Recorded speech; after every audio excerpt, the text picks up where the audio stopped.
Good morning, good evening, or good afternoon from wherever you are watching this. This is Coffee Break with George, your little nuggets of news straight to your news feed, sponsored by powerfiber.co.uk. And just when you thought 2026 couldn't possibly get any stranger, Donald Trump says that the United States now needs Greenland. Not wants, needs. For national security, for strategy, for reasons that somehow never make it quite past the Arctic Circle. Greenland, for the record, is autonomous territory of Denmark. It's not for sale. It's mostly ice, which raises one really small question. Does he realise that Greenland isn't actually green?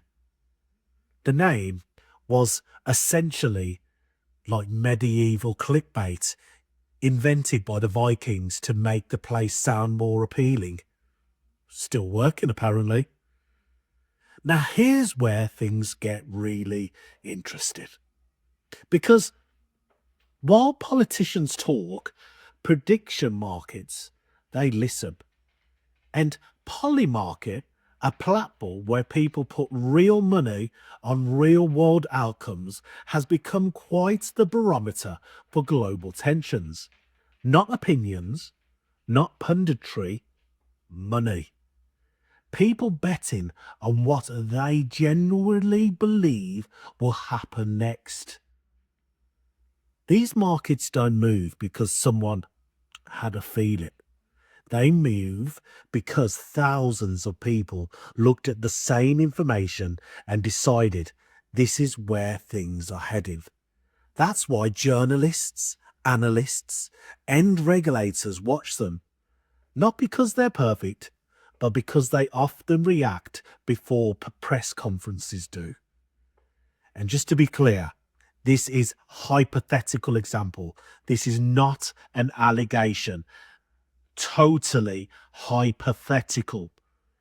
But imagine a major geopolitical event unfolding, Venezuela, suddenly, unexpected, officially out of the blue.